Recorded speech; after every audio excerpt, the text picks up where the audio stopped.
Hello students, this is our vocab session 5th. Previously we have completed vocab session 4, right? We have completed 4 sessions of vocab previously and this is our 5th session and I hope आप लोगों ने previously सारे जितने भी session हम कर चुके हैं वो प्रॉपर्ली रिवाइज्ड कर लिए होंगे, उनके नोट्स प्रॉपर्ली मेंटेन कर लिए होंगे and after that you are joining this class, right? उसके बाद आप लोग इस क्लास को ज्वाइन कर रहे हैं. देखिए स्टूडेंट, अगर आप एक सीरियस कैंडिडेट है, if you are preparing seriously, right, then please make sure that you are making notes, you are revising things properly, because without revision, without notes, nothing is going to be work, right? Nothing is going to be work for you. ठीक है, आपको भी मेहनत करनी पड़ेगी, तभी आप exam crack कर पाएंगे कोई भी, या चीज़ों को रियल लाइफ में यूज़ कर पाएंगे. अगर आप रियल लाइफ से कनेक्ट करना चाहते हैं चीज़ों को, रियल लाइफ में आप अप्लाई करना चाहते हैं चीज़ों को, तो तभी कर पाएंगे if you are working seriously, right? अगर आप सीरियसली वर्क कर रहे हैं तो हमने कल जो सेशन किया था, क्लास नंबर 4 जो हमने की है वोकैब की, उसमें हमने रूट मेथड के बारे में डिस्कस किया, राइट? तो रूट मेथड के बारे में हमने डिस्कस किया है, ओके, और पहले भी हम उसको डिस्कस कर चुके हैं रूट मेथड को. और उसके बाद हमने देखा था कि sentence making, right? Sentence making के थ्रू आप कैसे इम्प्रूव कर सकते हैं चीज़ों को. इडियम एंड फ्रेजेस जो है वो हम सेंटेंस मेकिंग के थ्रू देख रहे हैं. हालांकि रूट मेथड में भी आप सेंटेंस मेकिंग अप्लाई कर सकते हैं, right? Try to apply sentence making in root method also. First of all learn the word through root method, then after that once you learn that word then try to apply those word in a sentence, right? तो words को आप sentence में बनाने की कोशिश करें, use करने की कोशिश करें, क्योंकि if you not going to use them in a sentence then you are not going to memorise them for a long time, right? अगर आप उनको यूज़ नहीं कर रहे हैं ना किसी सेंटेंस में, तो आप मेमोराइज उनको नहीं रख पाएंगे ज़्यादा देर तक या ज़्यादा टाइम तक. हाँ, if you want them to memorise for a long time then you have to apply those words in your real life also, right? You have to connect those words with your real life also. चलिए ठीक है, without any delay we will start our discussion. और आज हम जिस method पर बात करने वाले हैं वो मेथड है सेंटेंस मेकिंग का, जिसमें हमने पहले भी हम एक जो है क्लास इस पे कर चुके हैं. इडियम एंड फ्रेजेस को हम सेंटेंस मेकिंग पे कर रहे थे, और इसमें मैं क्या करूँगी, आप लोगों को मैं मीनिंग बताऊँगी, एक सेंटेंस आप लोगों को मैं बनाकर दिखाऊँगी कि कैसे आप एक सेंटेंस बना सकते हैं, और वो कितना इजी हो जाता है उस सेंटेंस के थ्रू चीज़ों को हम क्या कर पाते हैं, रिलेट कर पाते हैं, मेमोराइज कर पाते हैं, राइट? और further in if you want to use these idiom and phrases further in anywhere in our life, then it is very easy for us to recall them because we have work on them, right? क्योंकि हमने काम कर लिया है तो बहुत आसानी से हमें चीज़ें क्या हो जाती हैं, रिकॉल हो जाती हैं. चलिए स्टूडेंट, फिर विदाउट एनी डिले हम स्टार्ट करते हैं अपनी क्लास को. ये थोड़ी सी छोटी सी इन्फॉर्मेशन, बेसिक सी इन्फॉर्मेशन थी आपके लिए, ताकि आप चीज़ों को प्रॉपर्ली रिवाइज करते रहें. आपको याद दिलाती रहूँगी बार बार कि प्रॉपर्ली रिवाइज करें, ज़रूरी है. ओके, चलें ठीक है. हम पहला इडियम एंड फ्रेजेस देखते हैं. Bad blood. What is this? Bad blood. Bad blood का मतलब क्या होता है? बैड ब्लड का मतलब होता है enmity, people hating each other, bitter relation, right? Bad blood का मतलब होता है शत्रुता. ओके, तो आप इस पे कैसे सेंटेंस बनाएंगे? The two neighbour have bad bloods. The two neighbour have bad blood, right? जो दो नेबर हैं हमारे, जो पड़ोसी हैं, उनके बीच में क्या है? शत्रुता है. ओके, आप अपनी तरफ से भी कोई सेंटेंस बना सकते हैं. अगर आपको दिख रहा है आस पड़ोस में या किसी फैमिली में किसी के बीच में शत्रुता है, तो आप उसके ऊपर, यानी कि एनिमिटी है किसी के बीच में, तो आप उस पर भी सेंटेंस बना सकते हैं. अपने अकॉर्डिंग आप अपना सेंटेंस चूज़ कर सकते हैं. यहाँ से सिर्फ आपको मीनिंग जानना है. सेंटेंस में आपको एक बनाकर दिखाऊंगी ताकि आपको पता लगे कि कैसे आप अप्लाई कर रहे हैं उसको, right? But after that you can make your own sentence also, right? ज़रूरी नहीं कि आप वही सेंटेंस लिखें जो मैं बता रही हूँ, आप अपना भी बना सकते हैं. यहाँ से आप क्या करेंगे, सिर्फ इस इडियम फ्रेजेस को नोट कर लेंगे, मीनिंग जो मैं बता रही हूँ वो नोट कर लेंगे. हिंदी इंग्लिश दोनों में बता रही हूँ, हिंदी मीडियम स्टूडेंट के लिए भी, इंग्लिश मीडियम स्टूडेंट के लिए भी, राइट? सेंटेंस आप अपना भी बना सकते हैं, जो मैं बता रही हूँ वो भी आप नोट कर सकते हैं. ओके स्टूडेंट्स, आप कोई डाउट तो नहीं रहा होगा? चलिए ठीक है, तो नेक्स्ट हम देखते हैं इसके साथ bag and baggage. Bag and baggage का मीनिंग क्या होता है? With all one's belongings, right, with all your belongings, बोरिया बिस्तरा समेत, या जो जो चीज़ें आपकी हैं जिन पर आपका हक है वो सारी चीज़ें लेकर आप कहीं मूव कर रहे हैं, इस तरह का जब आप कुछ सेंटेंस बोलने वाले हैं तो आप उसको बोल देते हैं बैग एंड बैगेज। हाँ, ही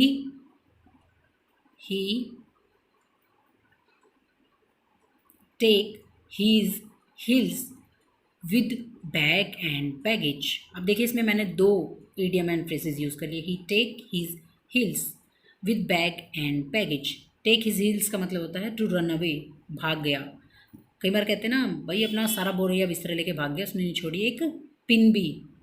कई बार क्या करते हैं, कई लोग किसी के घर पे रहने आते हैं और फिर बिना मालिक को बताए, बिना ओनर को बताए क्या करते हैं, वहाँ से चले जाते हैं अपना सारा सामान लेकर।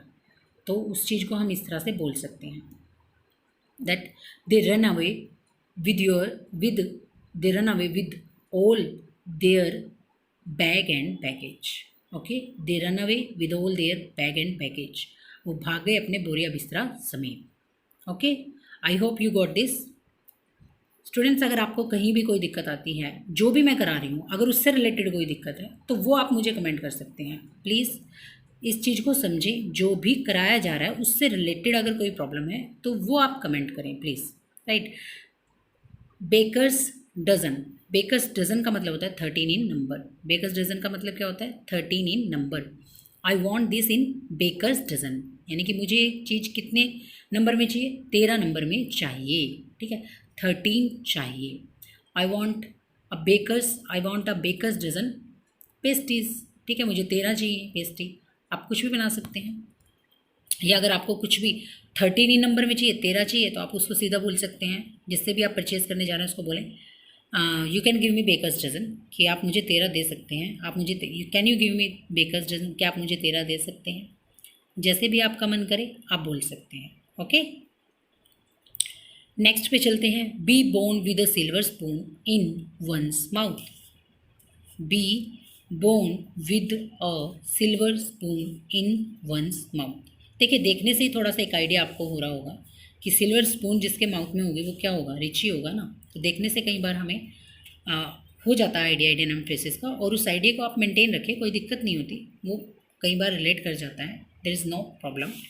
यहाँ पर भी मीनिंग यही है, to be born in rich family. एक अमीर परिवार में जब आप पैदा होते हैं, जन्म लेते हैं, तो उसको आप बोल सकते हैं be born with a silver spoon in one's mouth. बोल देते हैं ना कि वो तो बहुत बड़े परिवार में जन्म उसका हुआ है। He is born with a silver spoon in his mouth, कि वो एक रिच फैमिली में क्या हुआ है, उसने जन्म लिया है एक रिच फैमिली में, ठीक है। आई hope you got this. Next one is be in the driving seat. Next one is be in the driving seat, ये वाला है हमारा, right. Be in the driving seat, which one, be in the driving seat, this one, right. Be in the driving seat. Be in the driving seat का meaning क्या होता है, taking all the responsibility, bearing all the responsibility, सारी जिम्मेवारियां संभालना। Okay, सारी जिम्मेवारी जब कोई संभालता है तो उसको आप बोल सकते हो be in the driving seat. जैसे कि हमारे परिवार में जनरल टर्म पे अगर बात करें, जनरल टर्म्स में, तो वो मोस्टली क्या होता है, फादर होते हैं ना ड्राइविंग सीट में, वो पूरे परिवार की जिम्मेदारी संभालते हैं।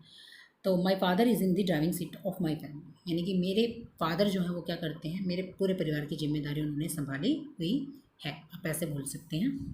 ओके, आपके अकॉर्डिंग क्या सेंटेंस आप बना रहे हैं वो आप मुझे कमेंट सेक्शन में कमेंट करके बता सकते हैं। Okay, next one is where we are bear the brunt of. What is this, bear the brunt of, what is this, bear the brunt of. Bear the brunt of means क्या होता है, to bear the main part of something unpleasant. किसी unpleasant चीज़ के main part को जब आप beer करते हैं तो उसको बोलते हैं beer the brunt of, right, यानी कि परिणाम भुगतना। अब परिणाम भुगतना आप कब बोलते हैं, जब एक नेगेटिव सेंस में आप बात करते हैं तभी तो बोलते हो ना कि इसका परिणाम आपको भुगतना पड़ेगा, ठीक है। If you are doing something illegal then you have to bear the brunt of that. अगर आप कुछ गलत काम कर रहे हैं तो आपको उसका परिणाम भुगतना पड़ेगा। Beer the brunt of, okay, I hope you got this. Comment करके मुझे ज़रूर बताएं कि आपको समझ में आता है नहीं आता है, प्लीज़ कमेंट करके मुझे ज़रूर बताएं। Next one is beat about the bush. Beat about the bush का मीनिंग क्या होता है? बीट अबाउट द बुश का मीनिंग है to talk in a roundabout manner, right. Talk कर रहे हो लेकिन राउंड अबाउट मैनर में, to talk in a roundabout manner, या फिर सरकम लोक्यूशन। सरकम लोक्यूशन यानी कि आप क्या कर रहे हैं, घुमा फिरा के जब आप बात को कर रहे हैं। डायरेक्टली डायरेक्ट आप सॉरी डायरेक्टली हम यूज़ कर लेते हैं स्टूडेंट, लेकिन वो कोई वर्ड नहीं है, डायरेक्टली कोई भी वर्ड नहीं है, ध्यान रखें। अगर आपको डायरेक्ट को यूज़ करना है as an adverb, as an adjective, कैसे भी, तो वो डायरेक्ट ही रहता है। ओके, ठीक है, तो इसका ध्यान रखेंगे। अगर डायरेक्टली कहीं लिखा है तो वो गलत होता है बेटा। तो हम कह सकते हैं when someone is not talking direct and he is going to talk in a roundabout manner, right. वो घुमा फिरा के बातें कर रहा है, सीधे तौर पर बात कुछ भी हमसे नहीं कह रहा है, तो उसको आप बोलते हैं बीट अबाउट द बुश। ठीक है, तो अब कई बार बोल देते हैं ना यार, घुमा फिरा के बात मत कर, सीधा बता दे बात क्या है। ठीक है, पॉइंट बता, बात सीधा पॉइंट पे आ, ऐसे बोल देते हैं हम। तो उसको आप बोल सकते हो don't beat about the bush, come to the point. Don't beat about the bush, come to the point. Okay, I hope you got this. घुमा फिरा के बात करना, to talk in a roundabout manner, and circumlocution, don't beat about the bush, come to the point. घुमा फिरा के बात मत करें, सीधा पॉइंट की बात, मुद्दे पर आए। Okay, next one is beat black and blue. Beat black and blue, beat mercilessly. बहुत बुरी तरह से जब आप किसी को पीटते हैं या बहुत बुरी तरह से जब किसी की पिटाई होती है तो उसको बोलते हैं बीट ब्लैक एंड ब्लू।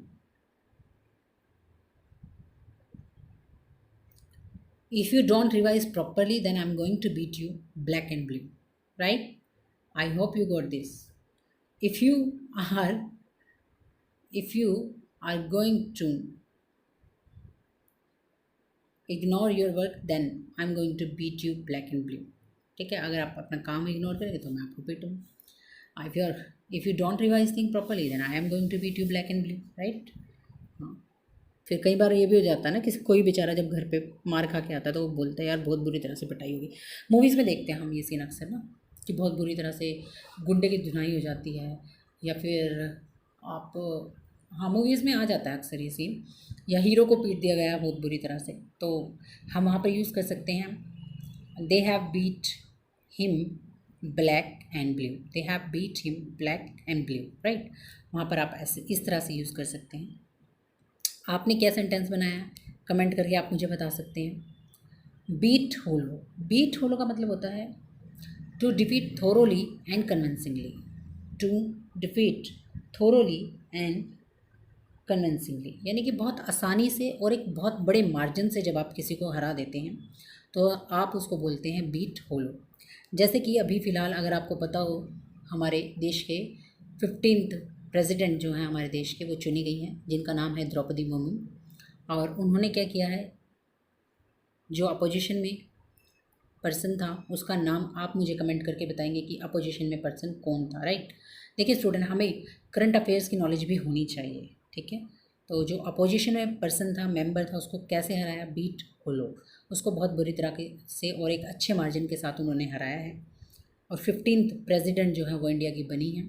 देखिए इसमें एग्जाम्पल मैंने आपको बाइलिंगुअल में बना के दिखा दिया, आप भी बाइलिंगुअल में एग्जाम्पल बना सकते हैं, सेंटेंस बना सकते हैं, there is no problem, right. जब तक हमारे पास एक अच्छी वोकैब डेवलप नहीं हो जाए, लिस्ट ऑफ वोकैब नहीं आ जाए, अ लॉट ऑफ वोकैब नहीं आ जाए, तब तक हमें इसी तरह से काम करना पड़ेगा, क्योंकि अभी हमारे पास लैक ऑफ वोकैब है। But at least we are working for that pattern, right. हम उस पैटर्न पर काम तो कर रहे हैं ना, कि हाँ सेंटेंस से कैसे हम चीज़ों को सीख सकते हैं। तो आप बिल्कुल बनाएं, कोई दिक्कत ही नहीं है। बाकी कई बार देखिए हम स्टूडेंट ऐसे भी बोलते हैं सामने वाले को कि अगर आप मेरे से फाइट करोगे तो मैं आपको बहुत आसानी से और एक बहुत बड़े मार्जिन से हरा दूंगा। अक्सर आप लोगों ने देखा भी होगा गेम्स में, कई बार ऐसा होता है कि मान लीजिए 6 रन थे तो सामने वाले 0 रन से ही आउट हो जाता है, राइट। तो वो बीट होलो। आप इसको, अगर हमें पूरा का पूरा सेंटेंस इंग्लिश में बनाना है तो हम ये भी बोल सकते हैं कि if you fight with me, if you fight with me then I will beat you hollow. तो मैं आपको बहुत बुरी तरह से हरा दूंगा, यानी कि बहुत आसानी से और एक बहुत बड़े मार्जिन के साथ मैं आपको हरा दूंगा अगर आप मेरे साथ फाइट करेंगे तो। Okay students, I hope you got this. अगर आपको समझ में आए तो प्लीज़ कमेंट करके ज़रूर बताएं कि हाँ समझ में आ रहा है। Okay, beck and call, beck and call का मीनिंग क्या होता है? हाँ, ready to obey order, right. Ready हैं आप ओबे करने के लिए, किनको? ऑर्डर को, राइट। यानी कि आप किसी की आज्ञा का पालन करने के लिए बिल्कुल तैयार हैं, हर वक्त आप तैयार हैं। जब आप बोलते हैं ना आपकी सेवा में हाजिर हूँ मैं, ठीक है, तो उसको आप बोलते हैं बैक एंड कॉल, राइट। जैसे कि बच्चों को क्या होना चाहिए? अपने माँ बाप की सेवा में हाजिर रहना चाहिए हमेशा, है ना, बच्चों को ऐसा होना चाहिए। हाँ, children should have at the beck and call of their parents. Children should have at the beck and call of their parents. एक जनरल सेंस की बात मैंने बोल दी है कि बच्चों को ऐसा करना चाहिए कि अपने माँ बाप के लिए कभी भी कुछ भी करने के लिए तैयार रहना चाहिए, राइट। या आप किसी के लिए भी बोल सकते हैं। अगर आपके लिए कोई पर्सन है ऐसा ज़िंदगी में आपकी है जो एज अ फ्रेंड है, राइट। कई दोस्त हमारे ऐसे होते हैं जो हमारे लिए कुछ भी करने के लिए तैयार रहते हैं, तो आप उसके लिए भी बोल सकते हैं कि शी और he is always at my back and call, right. वो हमेशा मेरी मदद करने के लिए, मेरे लिए कुछ भी करने के लिए तैयार रहता है, ठीक है, आप बोल सकते हैं। या आप एग्जाम्पल एक और बना सकते हैं हम, क्या? The servants of rich merchant are always at his beck and call. जो सर्वेंट्स हैं रिच मर्चेंट के, वो हमेशा उसकी आज्ञा का पालन करने के लिए क्या रहते हैं? तैयार रहते हैं। Okay students, I hope you got this. Next one is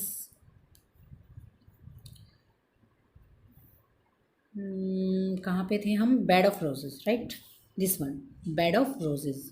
bed of roses का मीनिंग होता है an easy and pleasant situation, that is called bed of roses, ठीक है। कई बार हम देखते हैं ना रियल लाइफ में भी कि किसी की ज़िंदगी बहुत ज़्यादा आसान होती है, बहुत सुहानी सी लगती है हमें देखने पर, है ना, कि हाँ उसको चीज़ें बहुत आसानी से मिल गई हैं और लाइफ में भी उसको बहुत ज़्यादा कंफर्ट है। तो हम उसके लिए बोल सकते हैं दैट हीज़ और her life is a bed of roses, right. कि उसकी लाइफ जो है वो बहुत ईजी है, प्लीजेंट है, उसकी ज़िंदगी में सब कुछ बहुत अच्छा है। आप इस तरह से इस चीज़ को देख सकते हैं, बेड ऑफ रोजेज़। और the life of a prince, the life of a prince is a bed of roses. Okay, next one is bed of thorns. Bed of thorn, देखिए रोजेज़ में क्या है? प्लीजेंट है, इजी है, तो इसमें क्या होगा? थॉर्न वाली में अनप्लीजेंट होगी, डिफ़िकल्टी से भरी हुई होगी। तो a life with extreme difficulty, a situation with extreme difficulties, right. एक सिचुएशन है जिसमें एक्सट्रीम डिफ़िकल्टीज़ हैं। तो कई लोग ऐसे होते हैं जिन्हें हम देखते हैं कि उन्हें ज़िंदगी में सक्सेस को गेट करने के लिए बहुत ज़्यादा डिफ़िकल्टीज़ को फेस करना पड़ता है, right. A lot of difficulties they have to face in their life if they want to achieve success, right. अगर वो सक्सेस पाना चाहते हैं तो उनको क्या करना पड़ता है? बहुत ज़्यादा संघर्ष अपनी ज़िंदगी में करना पड़ता है। हम कई लोगों को देखते हैं अपने सामने, और या फिर अगर आप यूट्यूब पे भी देखेंगे तो आप पाएंगे बहुत सारी स्टोरीज़ आपको मिल जाएंगी कि हाँ इस पर्सन ने क्या क्या बहुत ज़्यादा संघर्ष किया अपनी लाइफ में। यानी कि संघर्ष का मतलब क्या होता है? बहुत ज़्यादा डिफ़िकल्टीज़ का सामना किया है, किसी अपने गोल को पाने के लिए या किसी चीज़ को पाने के लिए उसने बहुत ज़्यादा मेहनत की है, बहुत डिफ़िकल्टीज़ का सामना उसने किया है। तो उसको बोल सकते हैं आप bed of thorns, right. His और her life is a bed of thorns, ठीक है। अनप्लीजेंट रही है और डिफ़िकल्टी से भरी हुई रही है, आप ऐसा बोल सकते हैं। I hope you got this. Beggar description. What is beggar description? Beggar description का मतलब होता है impossible to describe correctly because mere words are not enough. Impossible to describe correctly because mere words are not enough. Okay, that is called beggar description. यानी कि एक ऐसी चीज़ जिसे आप शब्दों में बयान नहीं कर सकते, ठीक है, उसको आप बोल देते हैं बैगर डिस्क्रिप्शन। या फिर आप कह सकते हैं एक ऐसी सिचुएशन जिसका शब्दों में वर्णन करना हमारे लिए संभव नहीं है, या जिसके लिए शब्द छोटे पड़ जाते हैं, कम पड़ जाते हैं, तो उनको हम बोल सकते हैं उन चीज़ों को beggar description, right. My feeling for my mother has a beggar description. मेरी माँ के लिए जो मेरी फीलिंग है वो बैगर डिस्क्रिप्शन है, एवर नहीं है, राइट। आप ऐसे बोल सकते हैं, क्योंकि मोस्टली हम सबसे ज़्यादा अटैच अपनी माँ से ही होते हैं ज़्यादातर, तो आप ऐसे बोल सकते हैं। कोई फादर से है तो वो फादर से भी बोल सकता है, या कोई फ्रेंड से है तो वो फ्रेंड के लिए भी बोल सकता है कि माई feeling for you has a beggar description, right. तो आप किसी से भी रिलेट कर सकते हैं, कोई भी दिक्कत नहीं है। एक और चीज़ इसकी निकल कर आती है, वो क्या है कि ये person with no resource, right. एक आदमी है जिसके पास कोई रिसोर्स नहीं है, कोई भी संसाधन नहीं है, तो कहेगा I don't have I have a beggar description for your words, कि आपके वर्ड्स के लिए मेरे पास, मतलब आपके शब्दों के जवाब में कहने के लिए मेरे पास कुछ भी नहीं है। जब आप ये बोलते हैं ना, तो उसको भी आप बोल सकते हैं बैगर डिस्क्रिप्शन, ठीक है, कि आपका जवाब देने के लिए मेरे पास कुछ भी नहीं है, मेरे पास कोई शब्द नहीं है, beggar description. Okay, I hope you got this. ऐसी चीज़ जिसको शब्दों में हम बयान नहीं कर सकते, शब्दों में वर्णन हम नहीं कर सकते, that is known as beggar description. या फिर जब हमारे पास संसाधनों की कमी होती है किसी चीज़ को करने के लिए या कहने के लिए, then that is known as beggar description. I hope you got this. Bell the cat. Bell the cat का मतलब है taking first step at personal risk. Taking first step at personal risk, यानी कि अपने पर्सनल रिस्क पर आप पहला कदम जो है रख रहे हैं, that is called bell the cat, यानी कि जोखिम उठाना। कहते हैं ना कई बार भाई ऐसा जोखिम कौन उठाएगा, बोल देते हैं ना रियल लाइफ में हम, भाई ये जोखिम मैं नहीं उठाऊंगा, तू ही बात कर ले उससे जाके, मैं ये जोखिम नहीं उठाऊंगा, हम बोल देते हैं। तो उस केस में आप यूज़ कर सकते हो that I am not going to bell the cat, कि मैं ये काम नहीं करने वाला, मैं ये जोखिम नहीं उठाने वाला, तो आप बोल सकते हैं बेल द कैट, ठीक है। तो मैं तो ये जोखिम उठाने वाला हूँ नहीं। ओके, अभी मैं इसको इंग्लिश में इसलिए नहीं बता रही क्योंकि अभी आगे कुछ ऐसा आने वाला है, ऐसा आइडियम आने वाला है जिसको हम इससे रिलेट कर सकते हैं, और एक सेंटेंस हम दोनों इडियम का यूज़ करते हुए बना सकते हैं, तो वहीं पर हम सीख लेंगे इसको भी, राइट, इंग्लिश में। Between the devil and the deep sea का मतलब होता है बिटवीन टू डेंजरस कंडीशन। जब आप दो कठिन परिस्थितियों में फंस जाते हैं तो आप उसको, या गंभीर बोल सकते हैं कठिन की जगह, दो गंभीर परेशानियों के बीच में जब आप फंस जाते हैं तो उसको आप बोल सकते हैं between the devil and the deep sea, कि आप कहाँ फंस चुके हैं, between the devil and the deep sea, आप फंस चुके हैं between the devil and the deep sea.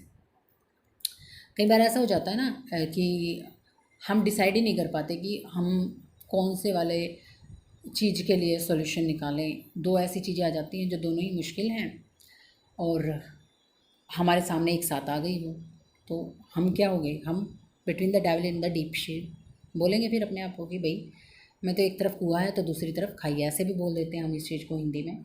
तो उसको इंग्लिश में ऐसे बोल देते हैं I am between the devil and the deep sea, कि मैं दो कठिन या दो गंभीर परेशानियों के बीच में फंस चुका हूँ, ठीक है। ओके, तो आप बनाएं इसको इंग्लिश में, आप इसको इंग्लिश में सेंटेंस में फ्रेम करके मुझे सेंड करेंगे, कमेंट करेंगे मुझे। इसको तो एटलीस्ट आप करेंगे, और कोई आप नहीं कर रहे कोई दिक्कत नहीं, क्योंकि इसको मैं आपको नहीं बना के दिखाने वाली। कोई एक चीज़ तो ऐसी हो जो आप खुद बनाएं, आप उसको कमेंट करें और मुझे बताएं, मुझे भी पता चले आप लोग अप्लाई कर रहे हैं चीज़ों को, राइट। कैसे भी करें, आप बाइलिंगुअल में करें कोई प्रॉब्लम नहीं है, आप टोटल इंग्लिश में बना रहे हैं कोई प्रॉब्लम नहीं है, मुझे अभी कोई प्रॉब्लम नहीं है। जब तक हम अच्छे से ज़्यादा क्लासेस जब तक हमारे वोकैब की नहीं हो जाती हैं, जब तक मुझे ये नहीं लगेगा कि हाँ अब आप लोग पूरा सेंटेंस जो है इंग्लिश में फ्रेम कर सकते हैं, तब तक there is no issue, right. You can use bilingual also, तो आप दोनों में बना सकते हैं, कोई प्रॉब्लम नहीं। Next is big gun. What is this? Big gun. Big gun का मीनिंग क्या होता है? इन्फ्लुएंस पर्सन, यानी कि एक बड़ा आदमी। Big gun and influence person. जैसे हम कई बार बोल देते हैं ना घर में भी, तो कोई इतना बड़ा आदमी नहीं है जो तुम मेरे से बात ना करे, बोल देते हैं घर में, बाहर किसी को भी बोल देते हैं भाई वो तो इतना बड़ा आदमी हो गया है कि वो किसी से बात ही नहीं करता है ना। तो हाँ, after becoming an IAS officer he is a big gun, right. IAS officer बनने के बाद तो वो बड़ा आदमी हो गया है, ऐसे बोल देते हैं। या वैसे नॉर्मली भी कोई बंदा अगर ज़्यादा पैसे वगैरह कमा लेता है या आपसे बात नहीं करता, ना भी पैसे कमाए, आपसे बात नहीं करता, नॉर्मली है वो बंदा, पहले बात करता था अब नहीं करता, तो आप उसको बोल देते ना भाई अब तो आप बड़े आदमी हो गए, अब हमसे कहाँ बात करो, तो आप वहाँ भी यूज़ कर सकते हो। हाँ, बट ज़्यादा अच्छा तभी रहेगा जब आप एक इन्फ्लुएंस पर्सन के लिए, बहुत बड़े आदमी के लिए, वाकई में उसकी पोजीशन जो है अच्छी है, पोजीशन उसकी अच्छी है सोसाइटी में भी एंड फाइनेंशियली भी आप बोल सकते हैं, then you are going to use big gun for that person. अब देखिए हमने देखा था bell the cat and big gun, right. इन दोनों को हम जो है कंबाइन करके एक सेंटेंस में बना सकते हैं। कैसे बना सकते हैं, देखिए, हाँ, he is a big gun, he is a big gun, so everybody hesitates to talk with him, that's why I have to bell the cat। ठीक है, वो एक बड़ा आदमी है, मतलब उस पावर में भी बड़ा है और वैसे भी अच्छा है, सोसाइटी में फाइनेंशियली भी सब कुछ अच्छा है, स्ट्रॉन्ग है वो उस वे में, तो बड़ा आदमी है इसीलिए हर कोई उससे क्या करता है, हेजिटेट करता है, बात करते हुए हेजिटेट हो जाता है, इसीलिए क्या करना पड़ा, मुझे ये जोखिम उठाना पड़ा, I have to bell the cat. Okay, now next is bird of passage. What is this bird of passage? अच्छा देखिए, अगर आपने उदयपुर मर्डर केस के बारे में अगर आप लोग जानते हैं, अगर आप करंट अफेयर से थोड़ा बहुत भी कंसर्न रखते हैं, थोड़ा बहुत भी आप मतलब देखते हैं करंट अफेयर या न्यूज़ वगैरह भी आप देखते हैं, तो उदयपुर मर्डर केस के बारे में आपने सुना होगा कि वहाँ पर जो 2 टेररिस्ट थे उनकी फैमिली से जब बात की गई तो उनकी फैमिली ने बताया कि वो कभी कभी आते थे घर पर, वो परमानेंट घर पर नहीं थे अपने, अगर आप लोगों ने स्टेटमेंट सुनी उनकी फैमिली की तो they are bird of passage आप बोल सकते हो।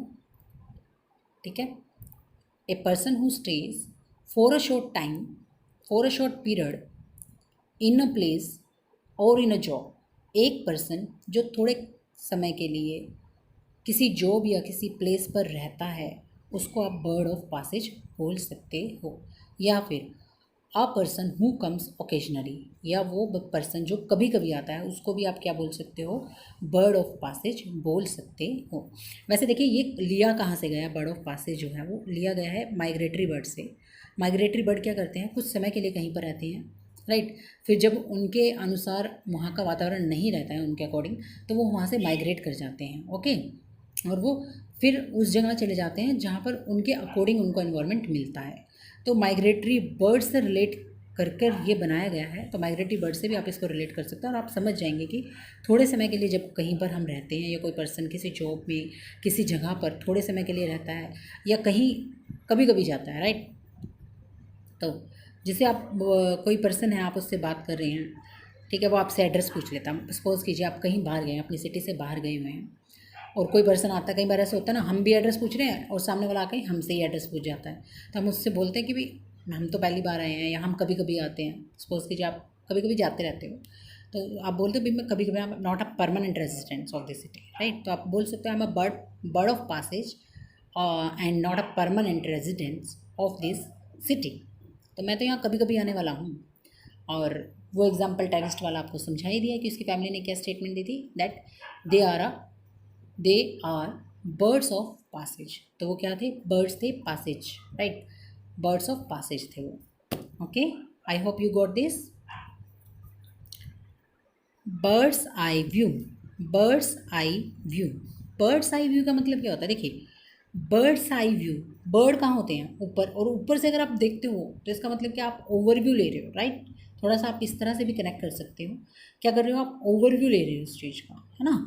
देखिए जब हम एग्ज़ाम देने जाते हैं 10th में 12th में या कभी भी हम एग्ज़ाम देने गए हैं, तो हम क्या करते हैं, एग्ज़ाम से पहले एक बार हर एक कंसेप्ट का क्या कर लेते हैं, ओवरव्यू सा ले लेते हैं, बेशक हमने बहुत अच्छे से पढ़ा था उसको, लेकिन एग्ज़ाम से पहले अगर कोई भी बच्चा रिवाइज़ करता है तो क्या करता है, उसको थोड़ा ओवरव्यू लेता है, हर एक कंसेप्ट का कोशिश करता है कि वो ले पाए, हाँ ओवरव्यू, तो उसको हम बोल सकते हैं that we have a bird's eye view of all the concept, कि हर एक कंसेप्ट का मैंने क्या कर लिया है, ओवरव्यू ले लिया है, ठीक है।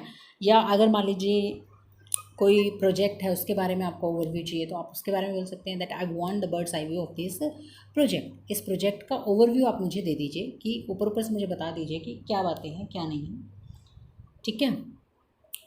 तो birds eye view. Okay, I hope you got this done student. Okay, next one is birds of feather. Birds of feather क्या होता है? People with same idea, characteristic और इंटरेस्ट. यानी कि वो लोग जो सेम आइडिया रखते हैं, सेम करेक्टरिस्टिक रखते हैं, सेम इंटरेस्ट रखते हैं, उनको आप क्या बोलते हो? बर्ड्स ऑफ फेदर बोलते हो. क्या बोलते हैं स्टूडेंट्स उनको? बर्ड्स ऑफ फेदर बोलते हैं उनको हम. ओके, जैसे कि घर में अगर हम देखें, अपने घर से एग्जांपल लेते हैं कि कई बार क्या होता है, घर में भाई बहन जो होते हैं उनकी आपस में सोच बहुत ज़्यादा मिलती है, इंटरेस्ट बहुत ज़्यादा मिलते हैं, है ना. तो आप उस केस में भी यूज़ कर सकते हैं that we are birds of feather, कि हम जो हैं सिमिलर हैं करेक्टरिस्टिक में, आइडिया में, इंटरेस्ट में. या my younger brother and me होगा या आई होगा? चलो आप मुझे बताओ. My younger brother and me या आई, आप मुझे बताएंगे. ओके, क्योंकि हम इस कंसेप्ट पे काम कर चुके हैं. जो वर्ब को इंट्रोड्यूस कराता है वो क्या होता है? My younger brother and me या आई, ऑप्शन मैं आपको देती हूँ, और बर्ड्स ऑफ फेदर. क्या है वो? हम क्या हैं? बर्ड्स ऑफ फेदर हैं. ठीक है, next one is birds of feather. समझ आ गया आपको? हिंदी में समझ आया? हिंदी में भी बता दिया. एक ही प्रवृत्ति के लोग, शायद हिंदी में मैंने नहीं बताया था. एक ही प्रवृत्ति के लोग जो होते हैं उनके लिए आप यूज़ कर सकते हो बर्ड्स ऑफ फेदर. कई बार हमारे फ्रेंड्स भी ऐसे होते हैं जिनके साथ हमारे कैरेक्टरिस्टिक, इंटरेस्ट वगैरह मिल जाते हैं, तो आप उनके लिए भी यूज़ कर सकते हैं. ठीक है, कोई भी पर्सन हो सकता है जो सेम कैरेक्टरिस्टिक, इंटरेस्ट वगैरह शेयर करता है, तो उसके लिए आप बोल जाते हैं. Bite the dust. Bite the dust का मीनिंग क्या हो जाता है? टू बी डिफीटेड, हार गया. ठीक है, हारना. हाँ, in most of the cricket match Pakistan has to bite the dust. Right, Pakistan को क्या करना पड़ता है? हारना पड़ता है. ठीक है, हार का सामना करना पड़ता है, हार झेलनी पड़ती है, तो उसको आप बोल सकते हो bite the dust. Okay, next one is black sheep. अब देखिए, ब्लैक शिप को भी आप करंट इवेंट से कनेक्ट कर सकते हैं. जैसे कि आप बोल सकते हैं ना, ये टेररिस्ट जो थे ये अपनी फैमिली के लिए क्या थे? ब्लैक शिप ही तो थे. ब्लैक शिप का मतलब क्या? देखिए, ब्लैक जहाँ लग जाता है ना, तो वो नेगेटिव वर्ड को ही दिखाता है ज़्यादातर. मोस्ट ऑफ द केसेस यही होता है कि वो नेगेटिव वे में मीनिंग दे रहा होता है, ब्लैक जहाँ लग जाता है. तो ब्लैक शिप का मतलब होता है a person who is regarded as a disgrace for his family is known as black sheep. Right, एक ऐसा व्यक्ति जो अपनी परिवार के लिए शर्मिंदगी का कारण बनता है या अपनी टीम के लिए शर्मिंदगी का कारण बनता है, उसको आप बोल सकते हैं क्या? Black ship. Okay, black ship उसको आप बोल सकते हैं. और जैसे हम कई बार वैसे भी बोल देते हैं अपने आसपास में, आप देखेंगे कभी कोई अगर अच्छा बच्चा नहीं, अपने पेरेंट्स को फॉलो नहीं करता, ओबे नहीं करता, तो या बुरी संगति में पड़ गया है, और कोई लीगल वर्क करता है, राइट, जिससे परिवार की बदनामी हो रही है उसके, तो आप उसके लिए कह सकते हैं ना कि वो तो अपने परिवार के लिए क्या है? अभिशाप बन गया है. तो आप बोल सकते हैं कि he is a black ship for his family, कि वो अपने परिवार के लिए शर्मिंदगी का कारण है. आप बोल सकते हैं. राइट, देखिए स्टूडेंट, आपकी स्टार्टिंग है तो बिल्कुल भी घबराना नहीं है. हो सकता है आपको चीज़ें एक बारी में समझ में ना आए, घबराना नहीं है, पर क्योंकि हमें समझना है, घबराना नहीं. ओके, तो ये चीज़ ध्यान रखनी है. घबराहट होती है, स्टार्टिंग में होती है, बिल्कुल होती है, नर्वसनेस होती है, देयर इज़ नो प्रॉब्लम, सबको होती है, आप अलग नहीं हैं. तो बिल्कुल भी इस बात को माइंड में मत रखें कि सिर्फ आपको ही घबराहट हो रही है. When you are learning something first time, then you have to face some nervousness, but once you get habitual of this, then you need not to bother about anything, right? You're not going to bother about this. तो आप bother नहीं होने वाले. एक बार आप थोड़ी सी habit में उतार लेंगे ना इस चीज़ को, तो कोई दिक्कत नहीं होगी बिल्कुल. अगर आप 1 मंथ की क्लासेस, 2 मंथ की क्लासेस मेरे साथ करते हैं, तो बिल्कुल आपकी ये नर्वसनेस जो है बिल्कुल ख़त्म हो जाएगी. ठीक है, चाहे वो ग्रामर को लेके हो, चाहे वो वोकैब को लेकर हो. और देखिए स्टूडेंट्स, ग्रामर में हमारा जो कंसेप्ट चल रहा है वो है नाउन के बारे में हम डिस्कस कर रहे हैं. राइट, क्योंकि अब हमारी क्लास होगी शायद मंडे ट्यूसडे को, हो सकती है मे बी शायद हम ट्यूसडे को क्लास लें या वेडनेसडे को भी हो सकता है. क्योंकि जो भी नए स्टूडेंट जुड़े हैं हमारे साथ, मैं चाहती हूँ कि वो स्टूडेंट एक बार जितनी भी हमारी प्रीवियस क्लासेस हो चुकी हैं उनको आराम से प्रॉपर्ली कर लें, उनको प्रॉपर्ली रिवाइज कर लें, उनको व्यू कर लें प्रॉपर्ली, उनको प्रॉपर्ली उनके नोट्स मेंटेन कर लें. जो भी हमारे साथ नया स्टूडेंट जुड़ा है, ताकि जब भी हम अब नेक्स्ट टाइम क्लास लें तो उसे कोई प्रॉब्लम ना हो, वो हमारे साथ उसी बैच को, उसी क्लास को कंटिन्यू कर पाए जो उस दिन हो रही है। तो इसलिए अभी मैं शायद यहाँ पर मंडे का शायद हम ऑफ रख लें, या ट्यूसडे तक भी ऑफ रह सकता है आप लोगों का। तो उसमें आपका होमवर्क ये है, जिन भी स्टूडेंट्स का सारा कंप्लीट है, जो स्टार्टिंग से जुड़े हुए हैं, उनका तो सारा कंप्लीट होगा, ठीक है। तो उनको क्या काम करना है, देखिए स्टूडेंट्स, उनको क्या करना है, एक तो ग्रामर, आप मुझे नाउन जहाँ तक हो चुका है वहाँ तक आप मुझे बिल्कुल कंप्लीट रिवाइज करने के बाद उस क्लास में मिलेंगे। आपको नोटिफिकेशन मिली जाएगी कि किस दिन क्लास है, ठीक है। मंडे तो ऑफ रहने ही वाला है, ये तो डेफिनेटली श्योर है, मंडे ऑफ रहेगा आप लोगों का, क्योंकि नए स्टूडेंट्स को भी हमें साथ लेकर चलना है, सबको साथ लेकर चलना है स्टूडेंट्स, ठीक है। एक ये भी पर एक टाइम पीरियड तक ही ऐसा रहेगा कि हम हफ्ते में 2 हफ्ते में एक ऑफ दे देंगे ताकि बच्चा कर पाए, अगर कोई नया बच्चा जुड़ा है तो। उसके बाद नहीं, उसके बाद तो फिर हम रेगुलर क्लासेस लेंगे, फिर थोड़ा सा स्टूडेंट को ही मैनेज करना पड़ेगा, ओके। अभी हमारी स्टार्टिंग है तो इसमें अभी हम टाइम दे रहे हैं। तो देखिए, आपके लिए जो स्टूडेंट्स रेगुलर क्लासेस ज्वाइन कर रहे हैं उनके लिए होमवर्क मैं बता रही थी क्या है कि एक तो आप लोग मुझे सारा नाउन कंप्लीट जितना भी हमारा हो चुका है रिवाइज़ करके मिलेंगे, क्योंकि देखिए उस दिन हम 1 वीक के गैप के बाद ज्वाइन करने जा रहे हैं दोबारा क्या, नाउन को। मे भी हो सकता है कुछ कंसेप्ट अगर आप रिवाइज़ ना करके आएँ तो आप उनको दोबारा से रिकॉल ना कर पाएँ, ओके। तो इसीलिए बिल्कुल फुल प्रिपरेशन के साथ मुझे मिलिएगा कि आगे जो भी हम क्लास डिस्कस करेंगे उसमें आप बहुत कॉन्शियस होकर बैठें और फुली रिवाइज करने के बाद ही बैठें, ठीक है। और देखिए हाँ स्टूडेंट, एक बात और, मेरे पास समझाने के लिए बहुत कुछ है, I have a lot to discuss, right. So maybe हो सकता है कि जो कंसेप्ट हम कर रहे हैं उसको काफ़ी टाइम लगे, क्योंकि मैं हर एक चीज़ आपको बिल्कुल बारीक डिटेल आपको बता के चल रही हूँ, ताकि एग्जामिनर अगर कहीं से भी कुछ भी डालता है तो आपको प्रॉब्लम नहीं होगी। नाउन टॉपिक आपको इस तरह से करा दूंगी कि अगर एग्जामिनर ने कहीं से भी कुछ भी डाला ना तो आपको कुछ भी ऐसा नहीं मिलेगा जो आपने देखा ना हो, आपने समझा ना हो, ठीक है। लॉजिकली काम करेंगे वो चीज़ों पर, तो शायद टाइम लग सकता है, देखिए क्योंकि लॉजिक समझना है तो टाइम लगेगा। तो इसमें आप मत घबराइएगा कि इतना टाइम लग रहा है, नाउन पे ही लगा दिया इतना टाइम, तो चीज़ें प्लीज़ हैव पेशेंस। अगर आपको दिख ही रहा होगा, अगर आप मेरी वीडियोज़ व्यू कर रहे हैं तो कुछ, अगर आप सीरियस कैंडिडेट हैं तो आप देख पा रहे होंगे कि कुछ अलग है, ओके। तो इसीलिए टाइम लगेगा थोड़ा सा, तो हैव पेशेंस। बस जो भी सीखें अच्छे से सीखें।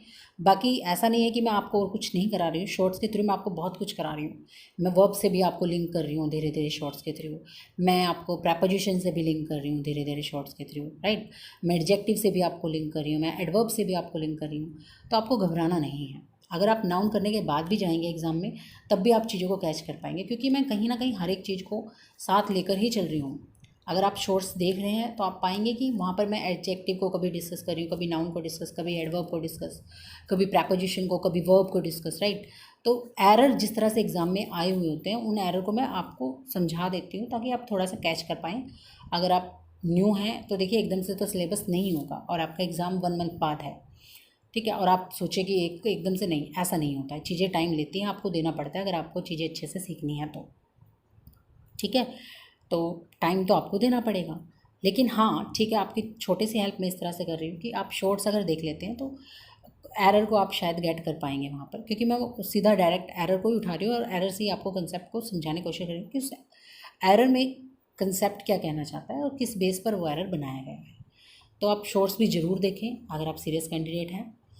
और दूसरी बात स्टूडेंट्स, देखिए अगर आप किसी को अप्रिशिएट नहीं कर सकते तो then please don't criticise also, right. Criticise भी ना करें। आपको पसंद आ रही है तो आप देखें, आई am not forcing you, right. आपको नहीं पसंद आ रही आप मत देखें, बिल्कुल भी मत देखें, बिल्कुल आपको ज़रूरत नहीं है देखने की। अगर आपको मेरी वीडियोज़ नहीं पसंद आ रही then please unsubscribe me. You need not to watch my videos. If you do not want to watch, then nobody is going to force you, right? तो प्लीज़ अच्छे स्टूडेंट बने, नेगेटिव चीज़ों से बचें, राइट। अप्रिशिएट करना सीखें दूसरों को, नेगेटिविटी ना फैलाएं यार। नेगेटिविटी फैलाने से हमें बचना चाहिए, क्योंकि जिस चीज़ को आप फैला रहे हो वही क्या है कहीं ना कहीं आपको इफ़ेक्ट करेगी, राइट। यानी कि इसका मतलब क्या है, अगर आप नेगेटिव बोल रहे हैं तो नेगेटिविटी आपके माइंड में है, तभी तो आपने वो चीज़ बोली ना, ठीक है। तो मैं तो यही चाहूँगी कि आप बचें नेगेटिव होने से, अपने माइंड को एक पॉजिटिव वे में ही जितना ज़्यादा आप फीड कर सकें उतना ज़्यादा पॉजिटिव वे में फीड करें। और देखिए कई स्टूडेंट्स मुझे एक बात और मैं यहाँ पर आज डिस्कस करना चाहूँगी। काफ़ी स्टूडेंट्स के मेरे पास कमेंट आते हैं, इंस्टाग्राम हमारी जो आईडी है, कि मैम हमें एक्टिव पैसिव वॉइस करा दीजिए, मैम हमें टेंस करा दीजिए, मैम हमें प्रोनाउन करा दीजिए। तो देखिए हर एक चीज़ जो है ना एक सिस्टम से चलती है बेटा। अभी हमने नाउन स्टार्ट किया हुआ है, मैं नाउन को छोड़कर आपको क्या कराने लग जाऊँ, एक्टिव पैसिव वॉइस कराने लग जाऊँ, ठीक है। फिर एक्टिव पैसिव वॉइस करा रही हूँ तो बीच में कोई बच्चा कह देगा प्रोनाउन करा दो मैम, ठीक है। तो मैं क्या करूँगी, अगर एक्टिव पैसिव को छोड़कर प्रोनाउन कराने लग जाऊँगी तो आपका एक भी टॉपिक क्या होगा, अच्छे से नहीं हो पाएगा, है ना। अच्छे से नहीं हो पाएगा ना एक भी टॉपिक। आप खुद समझिए इस बात को। हर एक चीज़ को करने का एक तरीका होता है, एक सिस्टम होता है, and we have to work systematically, right. हमें सिस्टमेटिकली काम करना पड़ता है स्टूडेंट, क्योंकि अगर आप सिस्टमेटिकली काम नहीं करेंगे देन क्या हो जाएगा। इडियम एंड फ्रेजेस किया था ना हम लोगों ने, बताओ, everything will be at sixes and sevens, है ना, किया था ना। तो अप्लाई करा करो, ओके। तो सारी चीज़ें क्या हो जाएंगी, अस्त व्यस्त हो जाएंगी, डिसऑर्डर क्रिएट हो जाएगा। तो प्लीज़ अभी मैं ये नहीं कह रही कि मैं एक्टिव पैसिव वॉइस नहीं कराने वाली हूँ, मैं कराने वाली हूँ, बिल्कुल डैम श्योर मैं कराने वाली हूँ, ठीक है। अभी कई स्टूडेंट मेरे को ये भी कह देते हैं, जैसे मैं बोलती हूँ कि बेटा उसके लिए आपको टेंस की नॉलेज होना ज़रूरी है, अगर आप एक्टिव पैसिव वॉइस सीखना चाहते हैं। तो वो कहते हैं हमें है, आपको है, नो डाउट आपको है, मैं नहीं कह रही, आपको है नॉलेज। लेकिन क्या जिस तरह से मैं आपको नाउन पढ़ा रही हूँ, क्या आपको टेंस की भी लॉजिकल नॉलेज है उस तरह से, ये आपको अभी नहीं पता, ये नहीं पता आपको। और अगर आपको टेंस की उस तरह से नॉलेज नहीं है जिस तरह से मैं चाहती हूँ, मैं आपको एक छोटी सी चीज़ बताऊँ। टेंस की जो डेफिनेशन है ना, टेंस की जो डेफिनेशन है, सिर्फ डेफिनेशन ही सफिशेंट है टेंस को समझने के लिए। आपको दूसरी चीज़ पर जाना ही नहीं पड़ेगा। आपको डेफिनेशन से ही इतना कुछ करा दूंगी कि आप कहेंगे कि हाँ हमें तो पूरा टेंस ही समझ में आ गया। आपने पूरा टेंस ही डेफिनेशन में समेट दिया।